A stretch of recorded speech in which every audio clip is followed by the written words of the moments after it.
할렐루야. 오늘도 말씀 속에서 우리를 찾아오시는 하나님 만날 수 있기를 축복합니다. 일본의 나가사키 항에서 18km 남서쪽으로 떨어진 곳에 일명 군함도라고 불리는 하시마 섬이 있습니다. 섬의 둘레가 콘크리트 암벽으로 되어 있고요. 그 외관도 마치 군함을 닮았다 해서 군함도라고 불리고 있습니다. 그런데 일본이 이 섬을 유네스코 그 문화유산에 그 등재를 하기 위해서 애를 써왔고 또 그것 때문에 많이 논란이 되기도 했습니다. 우리 정부도 많이 반대를 했었어요. 그런데 결국 지난 2015년 7월 5일에 유네스코 세계문화유산에 이 군함도가 등재됩니다. 자, 그렇다면은 왜 이것이 그렇게 논란이 되었을까요? 왜 우리 정부가 그토록 반대했던 걸까요? 사실 이곳은요 1890년 일본의 미쓰비시사가 경영권을 얻어서 석탄 채굴을 했던 탄광이었습니다. 그래서일까요? 당시 이곳에 살던 일본 사람들은요 상상을 초월하는 아주 유복한 삶을 살았다고 합니다. 그 시대 이미 일본에서 최초로 철근 콘크리트 아파트가 세워졌고요. 모든 집집마다 TV 수상기가 있었다고 합니다. 병원이며 학교며 영화관, 수영장까지 없는 게 없는, 한마디로 일본의 미래가 이럴 것이다 그렇게 보여주었던 곳이 군함도였다고 합니다. 하지만 그들이 이렇게 군함도에서 유복한 생활을 할 수 있었던 이유가 있죠. 우리 조선 사람을 비롯해서 주변에 식민 통치하고 있는 그 백성들을 강제로 끌어다가 이곳에서 석탄을 캐게 했던 거예요.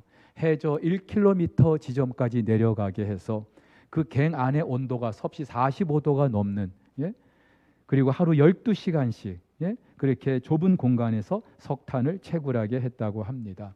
그렇게 고된 노동을 한 데 비해서 그 탄광에서 일했던 그 인부들이 먹고 입고 잠잤던 환경 너무나 열악했다고 하죠. 그래서 어떤 사람들은 그 고통을 견디지 못해서 도망하다가 바다에 빠져 죽기도 하고, 갱이 무너져서 죽기도 하고, 갱 안으로 바닷물이 밀려 들어와서 죽기도 하고, 얼마나 많은 사람이 죽었는지 몰라요. 그래서 일명 지옥섬이라고도 불린다고 합니다. 지난 2017년 소개된 영화 군함도를 통해서 이러한 군함도의 그 실상이 어떠했는지 우리는 잘 알고 있습니다. 여러분, 그런데 지금은 아까 사진으로 보셨던 것처럼 완전히 폐허가 돼 버렸습니다. 그런데 이 군함도뿐만이 아니라 아무리 지난 역사 속에서 그 위용과 영광을 자랑했던 그 어떤 나라, 그 어떤 세상의 권력, 그리고 모든 영광도 결국은 그 운명이 이와 같다는 사실을 잘 말해주고 있죠. 자, 지난 시간에 우리는 헤롯이 예루살렘 교회의 그 지도자 중에 한 사람 야고보를 죽인 데 이어서 또 베드로마저 죽이기 위하여 옥에 가두었던 일을 다루었습니다. 하지만 교회의 간절한 기도로 하나님께서 베드로를 옥에서 나오게 하시죠. 자, 이튿날 이 상황을 알게 된 군인들 너무나 놀랐을 거예요. 당황스러웠을 거예요. 오늘 성경에서도 적지 않게 소동했다. 그리고 이 모든 상황을 보고받은 헤롯은요, 당시 그 옥을 지키던 그 군사들을 다 처형하라고 합니다. 당시에 죄수를 지키던 그 군사들, 그 죄수를 만약에 놓치게 되면 대신 죽어야 했기 때문입니다. 자, 그리고 헤롯은요 아무 일 없었다는 듯이 가이사랴로 내려갑니다. 이 가이사랴는 예루살렘에서 북쪽으로 약 100여 킬로미터 지점에 있는 해안 도시입니다. 헤롯 대왕이 로마의 황제를 위해서 지어 바쳤던 도시이고요. 그래서 로마가 이 팔레스타인을 통치하기 위한 총독부를 두었던 곳도 바로 이 가이사랴였습니다. 글쎄, 헤롯이 왜 이 가이사랴로 내려갔는지 오늘 성경은 정확하게 말하고 있지는 않습니다. 학자들에 따르면은 아마도 당시 클라우디우스 로마의 황제가 영국의 원정을 가서 크게 승리하고 돌아온 것을 기념하는 그런 축제를 준비하기 위해서 가이사랴에 갔을 거다 그렇게 말합니다마는, 어쩌면은요 베드로마저 죽이려고 했는데 못 죽였잖아요. 게다가 베드로를 놓쳐버렸잖아요. 그러니까 유대인들의 눈총이 따가워서 어쩌면 이 가이사랴로 내려온 것이 아닐까, 그렇게 우리가 생각해 볼 수 있습니다. 자, 그런데 여기서 헤롯은요, 자신의 마지막 운명을 다하게 됩니다. 하나님의 심판을 받아 죽게 될 줄을 꿈엔들 알았겠습니까? 오늘 누가는 짧게나마 헤롯이 죽게 된 그 경위를 기록하고 있어요. 당시 이 팔레스타인 위쪽에 보면은요, 지중해 연안에 두로와 시돈이라는 두 해안 도시가 있었습니다. 주로 무역으로 먹고 사는, 그래서 구약에서부터 아주 무역이 성행했던 그런 도시 국가였는데, 농사를 지을 만한 그런 적절한 환경이 되지 않아 가지고 이 두로와 시돈은요, 항상 식량을 밑에 이스라엘의 그 넓은 그 갈멜산 주변에 이스라엘 평원에서 나는 식량으로 조달을 받고 있었어요. 근데 이 지역을 통치하는 사람이 누구입니까? 헤롯 아그리빠입니다. 자, 그런데 헤롯이 어떤 일인지 성경은 말하고 있지 않습니다. 근데 이 두로와 시돈에 대해서 굉장히 화가 날 일이 있었나 봅니다. 너무나 화가 난 나머지 그 두 나라에 공급하던 식량을 중단시켜 버린 거예요. 세상에 제일 치사한 사람이 먹는 거 가지고 장난치는 사람인데 헤롯이 그랬던 거예요. 자, 두로와 시돈에서는요, 당장 식량이 없으면 어떡합니까? 큰 위기 아닙니까? 그래서 어떻게든지 헤롯의 마음을 좀 돌이켜 보려고 헤롯의 그 고위 관료 중에 한 사람이었던 블라스도라는 사람을 중재자로 세워서 헤롯의 마음을 좀 돌이켜 보려고 애를 쓰고 있습니다. 그래서 드디어 이 두로와 시돈의 사절단이 헤롯을 만나기 위해 가이사랴까지 오게 된 거예요. 그리고 헤롯이 이들을 만나기 위해서 날을 따로 정하였고, 이날 많은 백성들이 모인 자리에서 그 사절단을 맞이하게 됩니다. 실제로 가이사랴에 가면은요, 큰 원형극장이 있어요. 아마 이곳에서 많은 백성들이 보는 가운데 그 사절단을 맞이했던 것 같습니다. 근데 당시에 그 유대 역사를 기록했던 요세푸스라는 사람이 있습니다. 근데 이 사람 기록에 따르면은 이때 헤롯이 어떤 옷을 입었냐? 왕복인데 순은으로 장식이 된 아주 찬란한, 빛나는 그런 옷을 입었다는 거예요. 근데 때마침 태양이 떠오르니까 그 태양빛에 그 왕복이 너무나 찬란하게 빛이 났다는 거죠. 그런데다가 그 모인 사람들이 하나같이 헤롯의 연설을 듣고, 야, 이건 사람의 말이 아니라 신의 소리다, 그렇게까지 막 칭송을 하게 되는 거예요. 충분히 의도가 있는 아부성 발언이죠. 요세푸스도 이 사람들을 일컬어서 아첨꾼들이라고 그렇게 표현하고 있어요. 자, 여러분, 이 장면을 한번 좀 상상해 보시죠. 헤롯을 만나기 위해서 지금 두로와 시돈에서 사절단이 왔어요. 식량을 좀 우리에게 다시 공급해 주십시오, 애걸복걸하면서 말이죠. 헤롯의 말 한마디에 따라서 울고 웃을 수 있는 그런 상황인 거예요. 게다가 지금 많은 백성들이 지켜보고 있어요, 그런 모습을. 그런데다가 자기 옷이 태양에 비쳐서 찬란하게 빛나고 있습니다. 자기가 무슨 말을 하니까 사람들이, 야, 이것은 신의 소리입니다, 그렇게 막 축혀 세우고 있어요. 이 순간 헤롯의 마음이 어떠했겠습니까? 여러분, 당시 그 정통 유대인들을 제외하고는요, 그 주변 나라들은 하나같이 자연이나 우주를 신으로 섬기는 범신론적 세계관이 자리 잡고 있었어요. 특히 로마의 황제 같은 사람은 자기를 최고의 통치자라고 그렇게 여기면서 마치 자기를 신처럼 그렇게 신격화하려고 했던 사람이기도 해요. 따라서 사람들은요, 아마도 별 생각 없이 헤롯에게 좀 잘 보이기 위하여 아마도 두로와 시돈이 사절단인 것 같습니다. 헤롯을 일컬어서 당신의 말은 신의 소리와도 같습니다, 막 이렇게 칭송하는 거예요. 자, 이때 여러분이라면 어떻게 반응을 해야 되겠습니까? 사실 이 헤롯은요, 정통 유대인은 아니에요. 에돔 사람입니다. 하지만 지금 유대의 왕으로서 그 유대 지역을 통치하고 있어요. 유대 사람들은요, 유일하신 여호와 하나님을 신으로 모시고 있는 그런 사람들이에요. 그런데 사람이 지금 신처럼 그렇게 막 사람들이 떠받고 있는 거예요. 헤롯이 제대로 된 사람이라면 아무리 곡식을 얻기 위해서 그렇게 자기를 죽여 세운다 할지라도 멈추라고 그렇게 지시를 내려야 했을 거예요. 근데 정황을 보면은 그러지 않았던 것 같아요. 오히려 그 상황을 즐겼던 것 같아요. 그러면서 더 자기를 그렇게 죽여 세워주기를 바랬던 것 같습니다. 누가는요, 이 상황을 일컬어서 그의 영광을 하나님께 돌리지 않았다, 그렇게 표현하고 있습니다. 어떻게 됐어요? 주의 사자가 그를 쳐서 벌레에 먹혀 죽었다고 합니다. 여러분, 짐승에 물려서 죽은 사람은 제가 봤어도 벌레에 물려서 죽었다, 굉장히 생소하죠.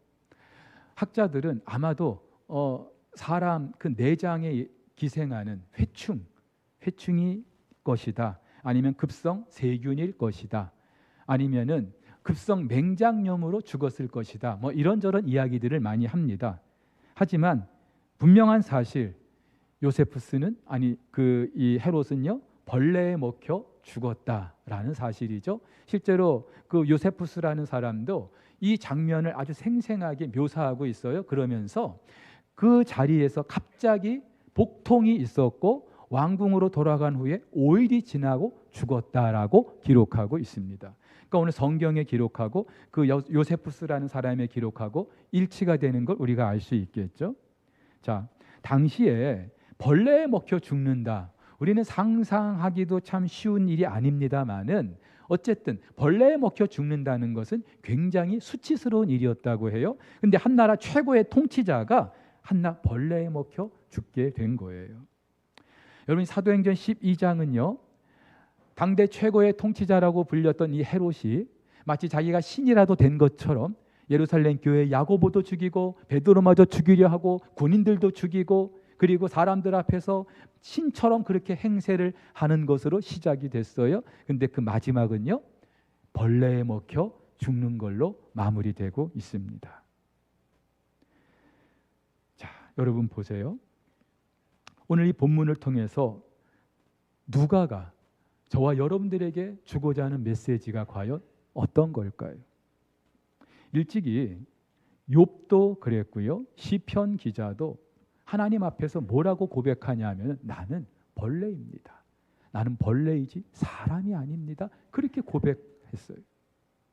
무슨 말이냐 하면은, 하나님 앞에서 나는 아무것도 내세울 것이 없는, 너무나도 정말로 가치 없는 그런 피조물에 불과하다는 거예요.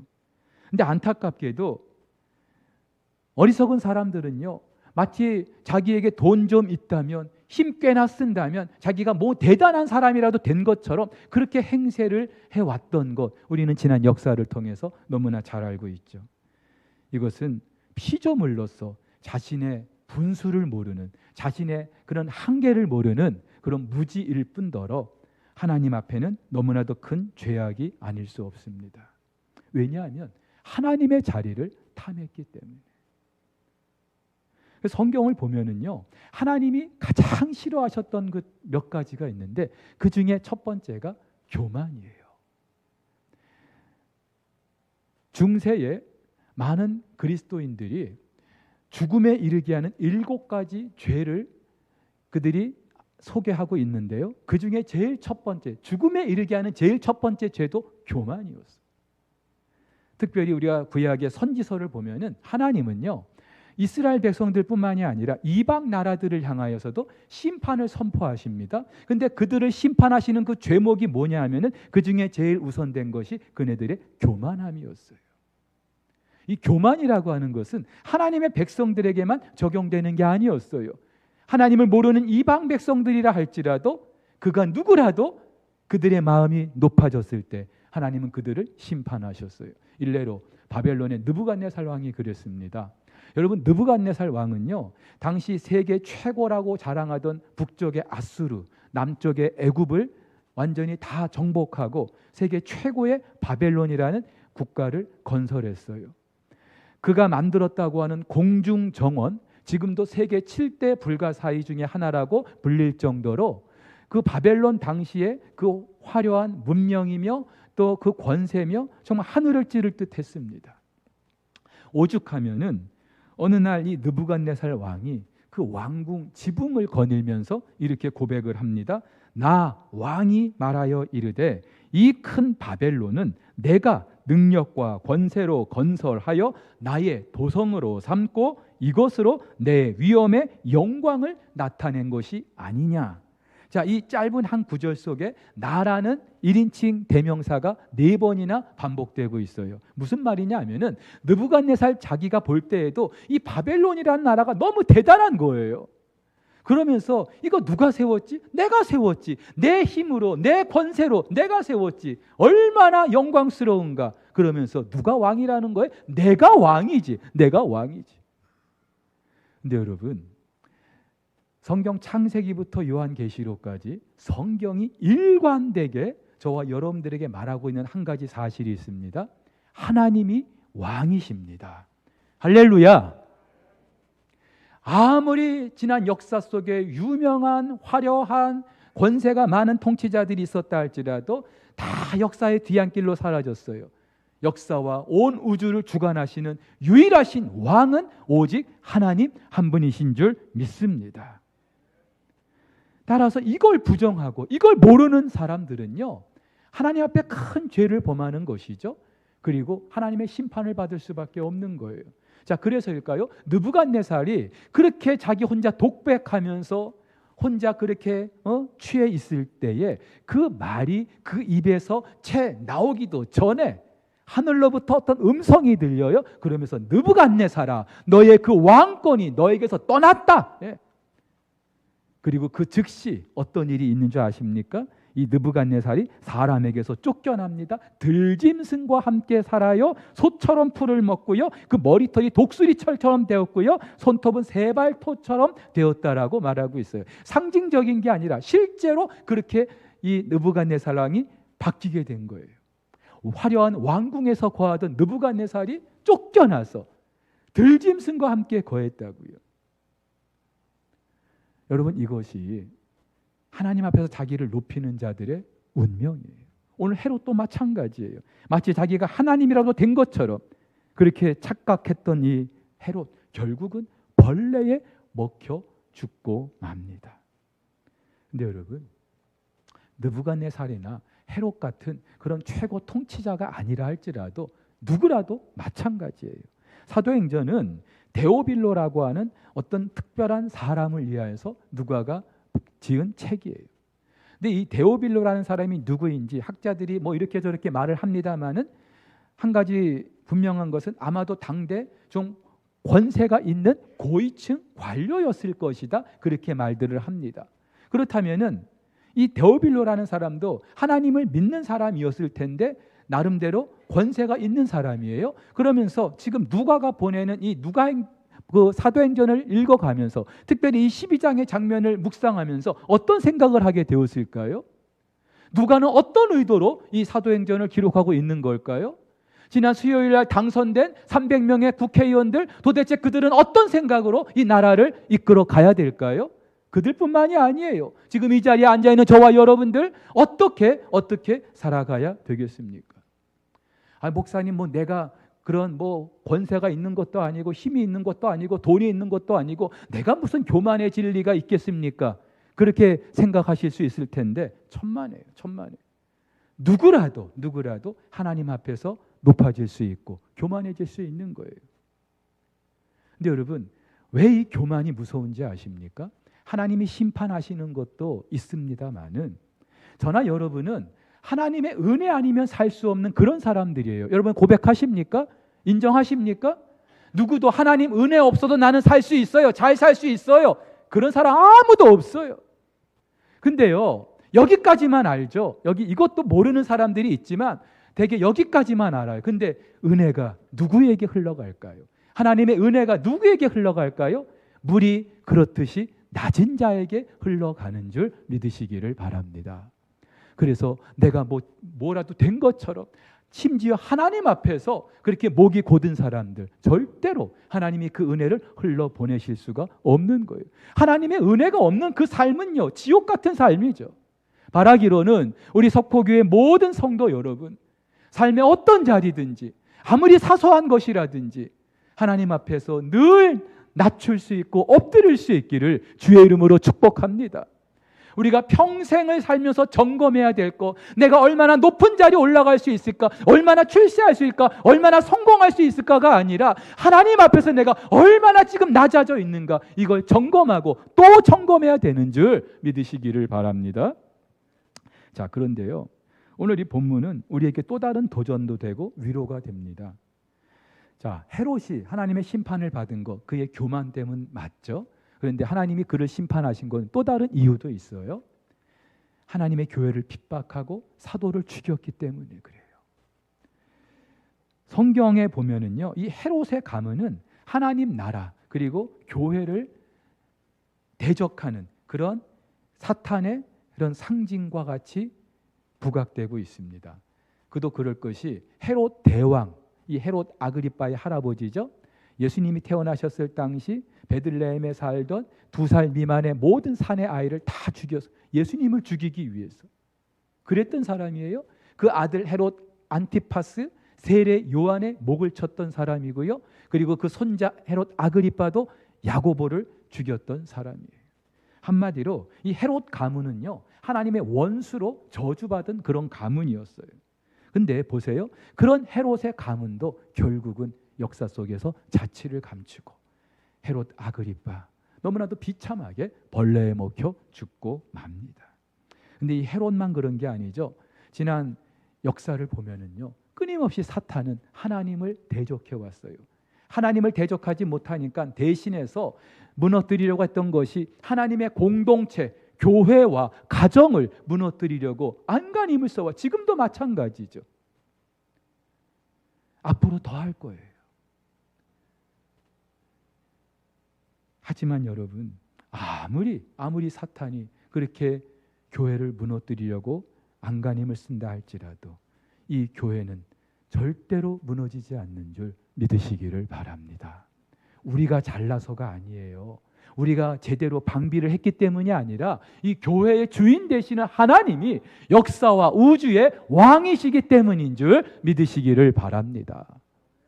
여러분, 이 분명한 믿음 가운데 우리가 아무리 세상 속에서 우리가 핍박을 받는다 할지라도, 예수 믿는 것 때문에 손해보는 일이 있다 할지라도 두려워하거나 쫄지 마세요. 어깨 펴고 담담하게, 우리를 어쩔 수 없는 그러한 사람들이기 때문에.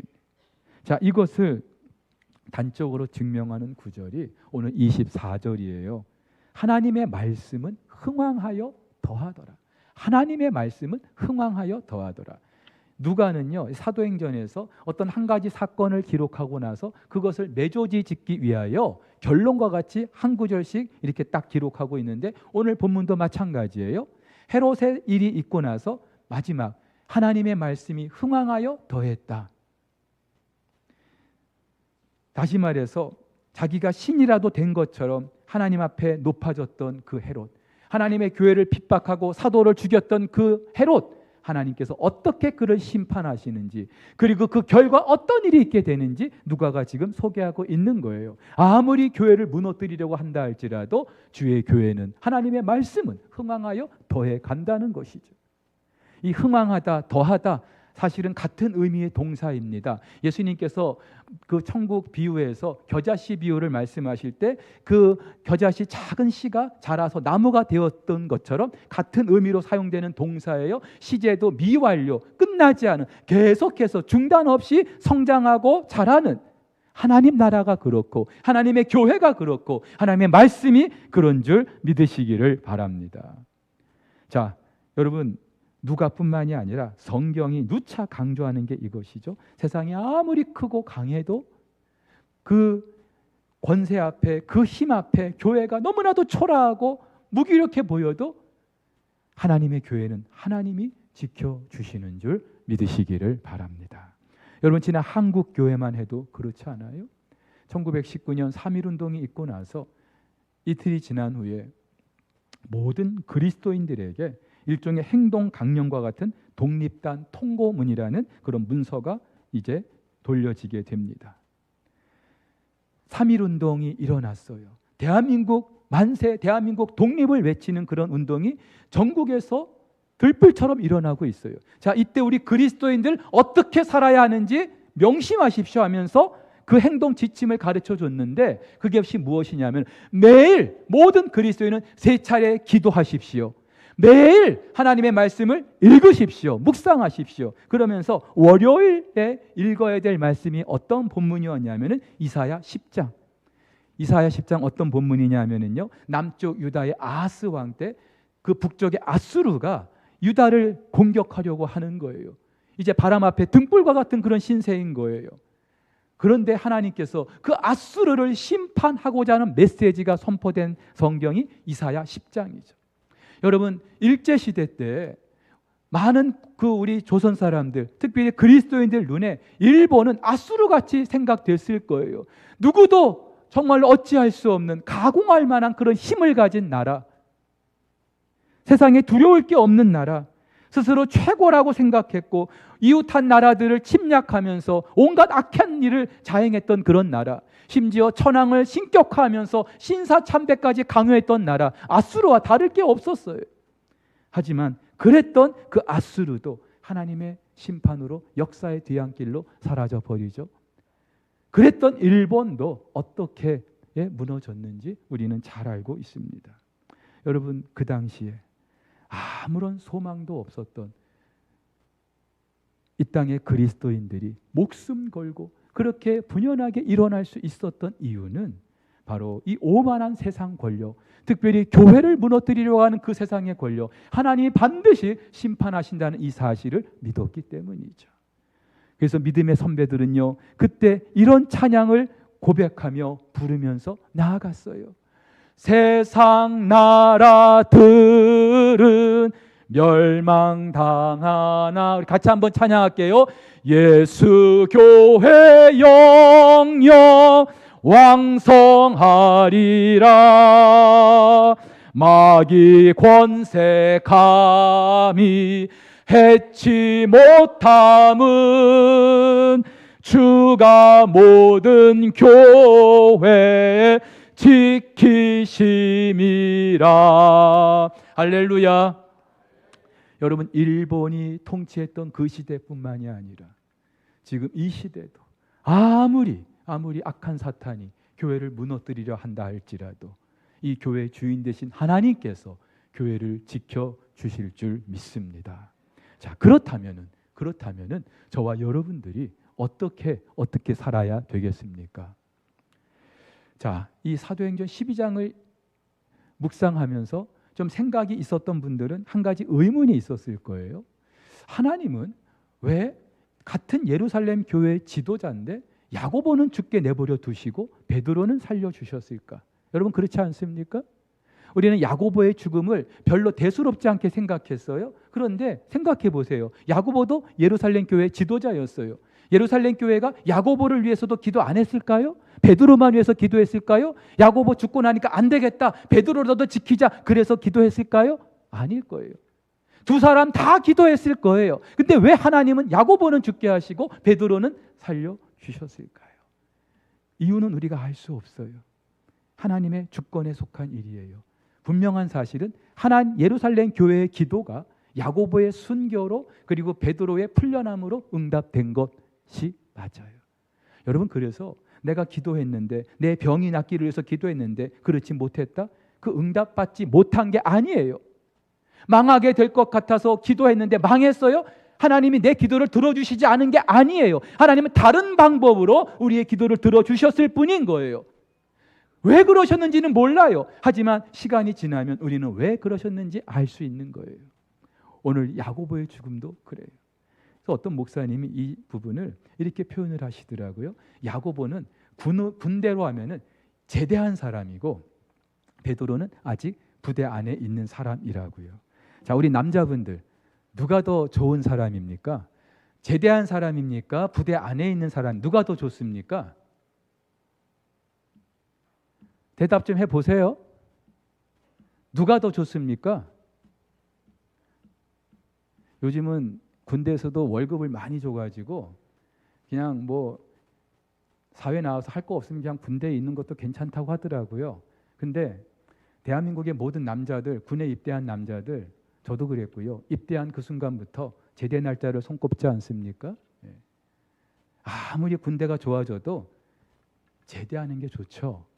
그래서 그 목사님은 야고보는 제대했다. 그리고 베드로는 아직 제대하지 못하고 부대 안에 있는 것뿐이다. 그렇게 말하고 있어요. 누가 더 행복할까요? 그래도 우리는 더 살고 싶죠. 그렇죠? 베드로가 더 좋다고 생각할 거예요. 그렇죠? 근데 사실은 우리가 성경적으로 보면은 야고보가 더 행복한 사람이에요. 그래서 바울도요. 이 비밀을 알고 있었기 때문에 내가 하루라도 빨리 이 장막을 떠나서 주와 함께 있고 싶다. 그렇게 고백을 합니다. 이 장막을 떠난다라는 표현이요. 군인이 전쟁을 이렇게 하다가 이제 진영을 갖추고 뭐 텐트도 막 치고 그럴 거 아닙니까? 막 열심히 싸웠어요. 그리고 이제 전쟁이 끝났어요. 이겼어요. 그리고 이제 집에 가야 될 거 아닙니까? 갈 때 그 장막을 텐트를 철수하는 거. 그래서 장막 그 말뚝을 뽑는 거. 이런 장면 바로 그걸 말하고 있는 거예요. 여러분 그때 기분이 얼마나 설레겠습니까? 나 이제 집으로 돌아가는구나. 여러분 우리가 아버지 품에 안기는 것이 바로 그렇다는 거예요. 자, 그런데 그렇다면 도대체 왜 베드로는 살려주셨을까? 옥에서 풀려나게 하셨을까? 한마디로 부대 안에 있으면 뭐 해야 돼요? 싸워야죠. 제대 안 했으면 군인의 신분이면 싸워야죠. 싸우라고. 오늘 하나님께서 저와 여러분들에게 생명 주시고 건강 주셔서 이렇게 살게 하시는 이유요. 죽을 때가 아직 안 돼서 맞아요. 그런데 착각하지 말아야 될 게 이유가 있어요. 싸우라고 우리를 살려주신 줄 믿으시기를 바랍니다. 누구하고? 악한 사탄의 세력과 맞서 싸우라고. 이 땅에서 내 땅, 내 집, 내 성공과 내 명예를 위해서 그렇게 내 집을 짓다가 오라고 살려주신 게 아니라 하나님 나라를 위하여 싸우다 오라고. 싸우다 오라고. 이 세상의 한복판에서 당당하게 예수가 왕이시고 그리스도 되심을 선포하다가 오라고. 저와 여러분들을 아직 부대 안에 있게 하시는 줄 믿으시기를 바랍니다. 여러분 지난 역사만 봐도 아까도 말씀드렸지만 교회가 세상의 권력 앞에 무너졌던 적은 없어요. 대신에 교회가 그 사명을 제대로 감당하지 못할 때, 그 맛을 잃을 때, 사명을 모를 때, 교회의 정체성을 망각할 때, 그때 교회가 무너졌어요. 여러분 그렇다면은 저와 여러분들이 주님 언제 오실지 알 수 없는 이때에 어떻게 살아야 될지, 우리를 부대 안에 이렇게 살게 하시는 이유가 뭔지 좀 더 심각하게 우리가 생각할 필요가 있어요. 유대인의 결혼식은요, 먼저 신부의 집에서 약혼식 하는 걸로 시작됩니다. 이걸 일명 정혼이라고 말합니다. 자, 이 정혼식 할 때 신랑은요, 앞으로 신부에게 결혼 지참금을 얼마나 줄 것인지 약속을 해요. 그리고 이 신부와 함께 살 집을 이제 마련을 해야 되겠죠. 근데 그 기간이 약 1년 정도 걸린대요. 그런데 나중에 이제 신랑이 신부와 함께 살 집도 마련하고 또 결혼 지참금도 이제 준비가 됐어요. 그래서 이제 신부만 데려오면 되는데 자기가 임의로 데려올 수 있는 게 아니라 신랑의 아버지가 너 이제 가서 네 신부 데려오거라. 그러면 그때 갈 수 있는 거예요. 여러분 그래서 예수님께서 그 날과 그 시는 아무도 모르고 아버지만 아신다고 했던 이유가 있는 거예요.